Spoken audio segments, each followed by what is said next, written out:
لاباس عليكم؟ كلشي بخير. انا قررت باش نحط هذا الفيديو جوابا على هذه الاشاعه البايخه كي قالوا المصريين تاع نجاة مع الكوكايين. فانا نجاة نتوما كتعرفوها بعيده كل البعد على دوك المصائب. الله يحفظنا ويحفظ المسلمين جميعا.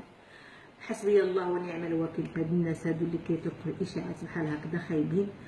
ولكن من واحد الناحيه ما نكذبش عليكم عجبني الحال، لان عرفت القدر ديالي عندكم بزاف بزاف بزاف.